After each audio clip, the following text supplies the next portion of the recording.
Of elements and compounds. तर याच्यामध्ये mono atomic molecular state काय असते? जेव्हा काही एलिमेंट्स हे इंडिपेंडंट असतात. इंडिपेंडंट मीन्स काय? ते कोणासोबत रिएक्शन करत नाहीत. जसं की फॉर एक्झाम्पल हेलियम असेल, निऑन असेल, हे कोणासोबत रिएक्शन करत नाहीत, म्हणून आपण त्यांना मोनो ॲटॉमिक मॉलिक्युलर स्टेट असं म्हणत असतो. मोनो मीन्स सिंगल असतात ते.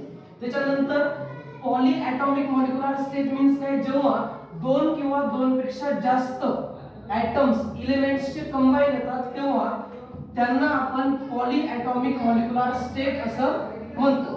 पॉलीचा मीनिंग होतो अनेक, जास्त, खूप जास्त. ओके.